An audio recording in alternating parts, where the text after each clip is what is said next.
This is NBC Nightly News, Thursday, September 9th, with David Brinkley reporting from the NBC News Center in New York. Good evening.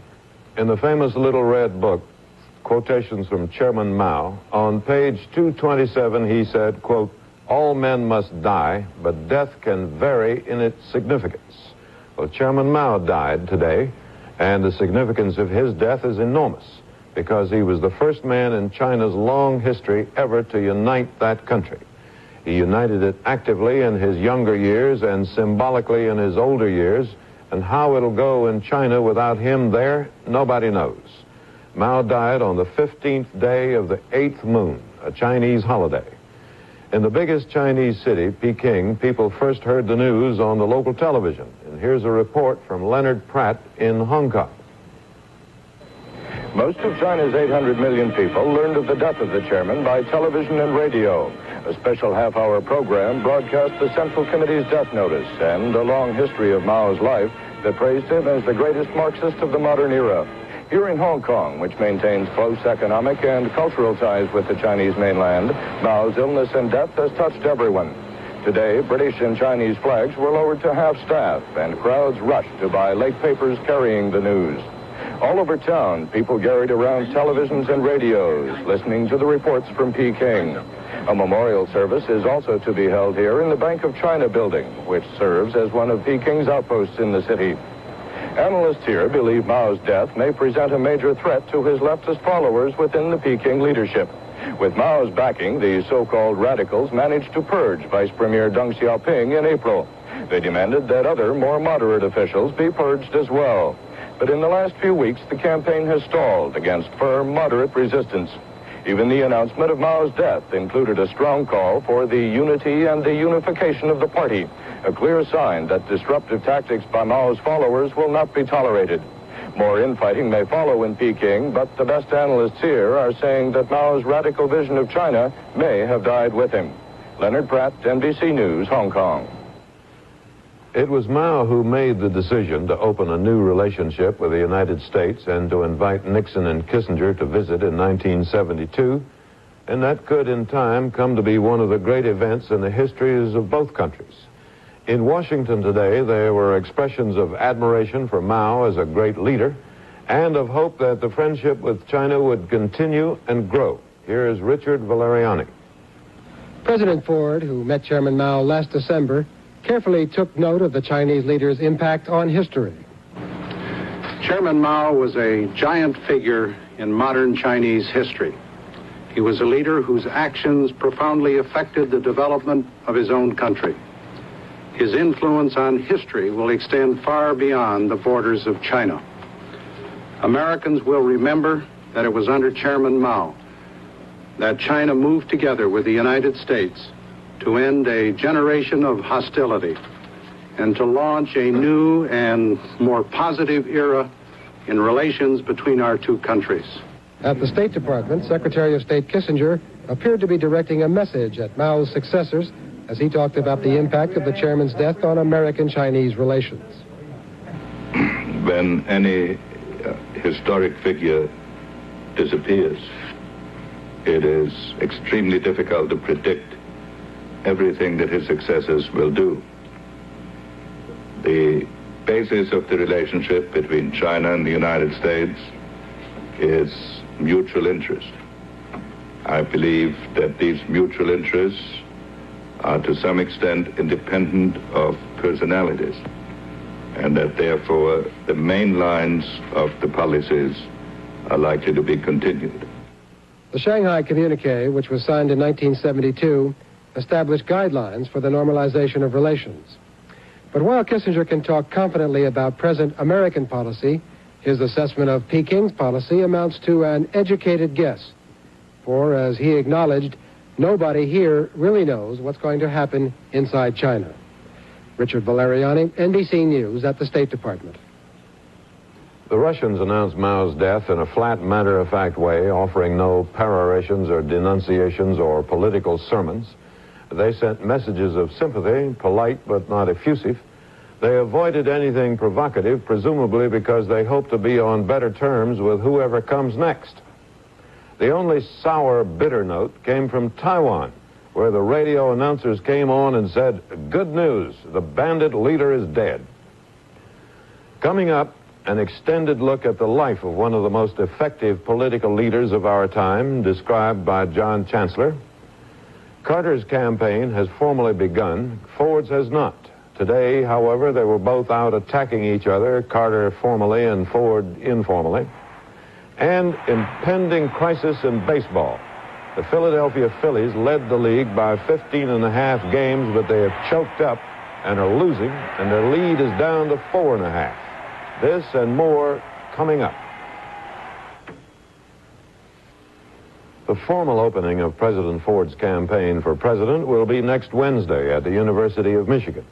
Informally, however, he was attacking Carter today and saying he talked of withdrawing American troops around the world and weakening our defenses. In a speech to B'nai B'rith, he said he really hadn't wanted to make these cutting remarks and much preferred to be nice, but Carter had driven him to this. Here's Marilyn Berger in Washington.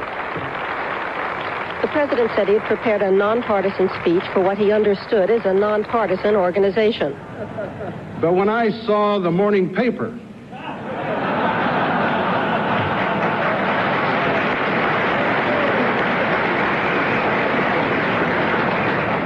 I was disappointed to see that one of your speakers yesterday apparently kicked off our debates from this rostrum. Well, I got here as quickly as I could.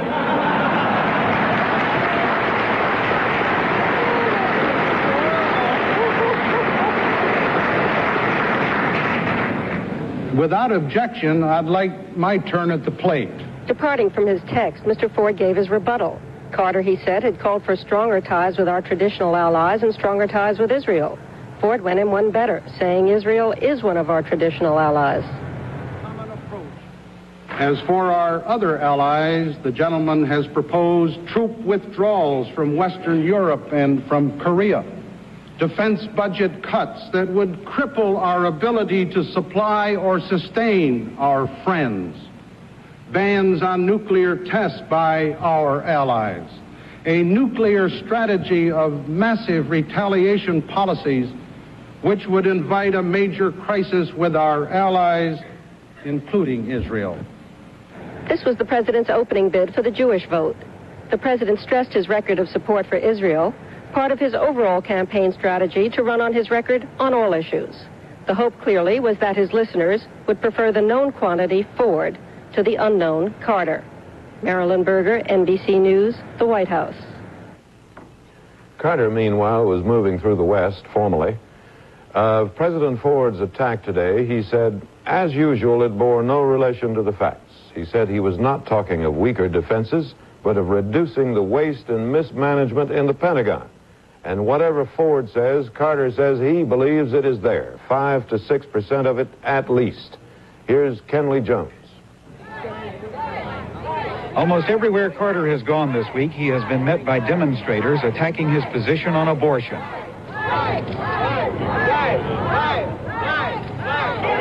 Carter is personally opposed to abortion, but has angered anti-abortionists because he is also opposed to a constitutional amendment to ban it. President Ford, on the other hand, does not oppose giving states the right to ban abortions and has made a point recently of emphasizing that. At a news conference today, Carter implied that Mr. Ford may be trying to capitalize on emotionalism. I believe that any candidate for president in particular who tries to take a political advantage of an emotional issue like this, which is so divisive and so deeply felt, would create an adverse reaction to that candidacy. And I'll try to avoid it. I'm not trying to avoid the issue, but I will never inject the abortion issue into any forum with the hope that I might derive political benefit from it. The heated reaction to Carter's clear stand on abortion is an example of why many politicians take fuzzy positions on controversial issues. Carter has been accused of doing that on other issues, but is trying to change his image. He called today for passage of a so-called sunset bill, which would terminate many government programs automatically after a period of time, unless they were renewed by Congress. Carter said that would be a specific way to save the taxpayers' money. There is concern in the Carter campaign that the perception of Carter as being fuzzy on the issues has a momentum of its own, which, if not stopped with specific proposals, could be a serious threat to a Carter victory in November. Kimberly Jones, NBC News, Springfield, Illinois. Some interesting figures in today's new Harris poll. They show Carter with 49%, Ford with 38%, and Eugene McCarthy with 6%. McCarthy hopes to be on the ballots in 40 states. If so, and if he gets 6% in close states, he could change the result.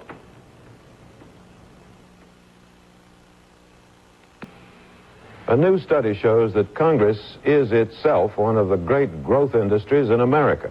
Its spending since 1960 has increased 500%, mostly for bigger staff and higher salaries. Its total spending now is close to $2 million a year per member. And its tender mercies for those who work to pay for all of this. Congress is now finishing a new tax bill, endlessly complicated. Irving R. Levine makes heads or tails out of it. There's something for almost every taxpayer in the complicated new tax bill. Taxpayers get an extension through 1977 of the 10% tax cut that was enacted 2 years ago. Without congressional action, taxes would go up this month. For investors, it will be necessary to hold on to stocks for a longer period to benefit from long-term capital gains. For the very rich, tougher provisions to prevent non-payment of taxes altogether through tax-exempt investments. Also, for high-income taxpayers, so-called tax shelter investments in real estate, oil, and movie production will be more restricted. For industry, the 10% tax credit is continued for investment in new machinery and buildings. For business travelers to conventions overseas, it will be more difficult to deduct expenses from taxes. For gamblers, there will be a withholding tax on most big winnings. For working parents, certain child care expenses can be deducted from taxes. Many liberals in the Congress are disappointed in the tax bill. They say it contains very little, if any, reform. Nevertheless, it is expected to pass both houses of Congress, perhaps as early as next week, and to be signed by President Ford. Irving R. Levine, NBC News, at the Capitol. A man in San Jose died and left $6,000 to be sure somebody continued feeding his cat. Well, now the state tax collector says he wants $608 in inheritance taxes from the cat. New York State has a new moneymaker, a daily lottery. You buy a ticket and you know immediately if you have won anything. It's an instant success and a sellout. Betty Rollin, who does not gamble herself, has looked into this. New game in town, the instant lottery, and New Yorkers are lapping it up. Yesterday, some dealers sold out a week's supply before noon, and business appeared not to be slowing up today. Today's my birthday. Can you count down 9 tickets? Give me the 9th one, then count down 9 again, then count 24? I cannot. Okay. Tickets are $1 each, and the reason it's called an instant lottery is that you find out right away if you've lost or won. You merely scratch the ticket surface, and if there are 3 matching numbers, it's a win. Mostly, it's not a win. 2,000, 5,000, 5,000. Oh, I didn't lost. So you lost that already. Okay. See, you got to get them all together. Nevertheless, hope runs high, very high. You're very hopeful then. Oh, yeah, really hopeful. $5,000. Going to buy my parents a house that they can retire in. New York's last lottery was shut down because of dishonest dealings. State officials promise that this one is on the level. Betty Rollin, NBC News, New York. In Philadelphia, they're very concerned about their baseball team, the Phillies. 2 weeks ago, this is how the standings looked. The Phillies ahead by 15.5 games, and they seem to have the divisional championship sewed up. But today, this is how the standings look. The Phillies have lost 11 of their last 12 games, and now they're only 4.5 ahead. The Phillies can't seem to play too well under pressure. Some people in sports call it choking. Dick Schaap tells us more about it. Pee Wee Reese, the old shortstop for the Brooklyn Dodgers, once offered the classic definition of choking. Choking, said Reese, is when you chew gum and the saliva doesn't come. All I can say is that my mouth's mighty dry right now. Tim McCarver was only kidding last night, where he and his Philadelphia teammates played the Pittsburgh Pirates. But these days, for McCarver and the Phillies, choking is no laughing matter. So I guess choking would be the lack of belief in yourself. It's one of the worst words that you can bring up around a professional athlete because it's a sign of a loser. And most of this year, the Phillies have been winners. Only 2 weeks ago, they led the National League East by 15.5 games. No team in baseball history has squandered a 15.5 game lead, but the Phillies are threatening to do just that. They have won only 1 game in 2 weeks, which makes it tough for a player to keep the game in perspective. Baseball's never been a life and death matter to me. You know, life goes on whether you win or whether you don't. The Phillies didn't win again last night. Dave Cash couldn't come up with this grounder, and 2 Pittsburgh runs scored. The Phillies got 9 hits, but only 1 run. In critical situations, they failed. Second place Pittsburgh won 6-1. Philadelphia's once comfortable lead is now down to 4.5 games. The Phillies may not be choking, but they are certainly not exhibiting what Hemingway calls courage. Grace under pressure. Dick Schaap, NBC News, Pittsburgh. One of Richard Nixon's successes was the opening to China. He said tonight that Mao Zedong was a unique man in a generation of great revolutionary leaders, and he was confident Mao's successor would continue a friendship with the United States. In a long lifetime, Mao made himself one of the world's most powerful men, the leader of 1/4 of the human race. Here's a look at his career, reported by John Chancellor. Mao was born in 1893 in this farmhouse near the village of Shaoshan in the central province of Hunan. While still a boy, Mao saw starving peasants put to death because they had come into town and begged for food. He later said such sights were among the experiences that made him a revolutionary. In 1919, Mao went to Peking to work as an assistant librarian at the National University. He started reading the works of Karl Marx and began viewing China's political and social problems as a class struggle. By 1921, Mao was an ardent Marxist, and in July of 1921, he and 12 other people organized the Communist Party of China.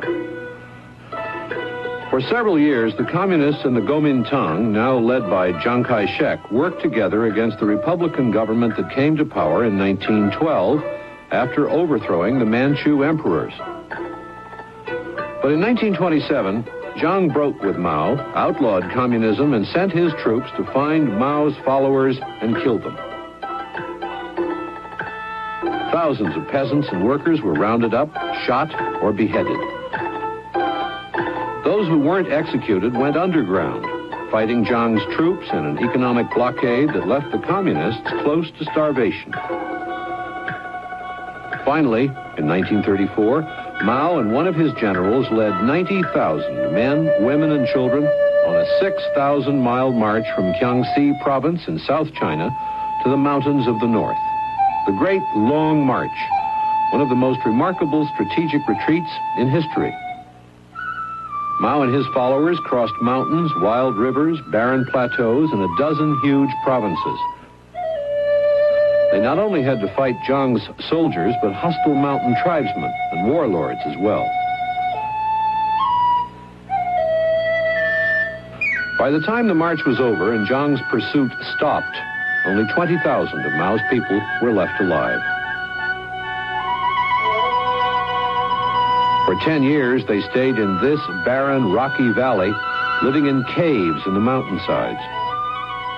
And it was here, in 1939, that Mao married his fourth wife, the actress Jiang Jing. They had 2 daughters. While living in this valley, Mao trained the army that one day would return to fight and defeat Chiang Kai-shek. By 1949, Mao's army had driven Chiang into the sea and onto the island of Formosa, now Taiwan. Mao took over a country that had been exploited and neglected for centuries by its rulers. China's feudal system had left the country politically divided, poor in industry, poor in agriculture. But Mao changed that. In the next 20 years, new factories were built and old ones improved. A system of rural communes was established that increased agricultural production so that famine all but disappeared.